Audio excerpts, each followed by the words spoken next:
उसे कॉलेज के टाइम से जानता हूँ। मिहिर किरण से नोएना की तारीफ करता है और कहता है कि नोएना मुझे बहुत अच्छे से समझती है, सबकी केयर करती है और शायद इसीलिए हम एक साथ बिजनेस अच्छे से कर पाते हैं।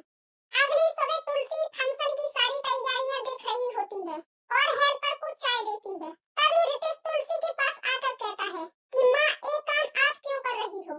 तभी तुलसी ऋतिक से कहती है कि ये सब काम पहले मुन्नी करती थी, लेकिन मुन्नी अब घर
इसलिए मेरी बात का कोई भरोसा नहीं कर रहा।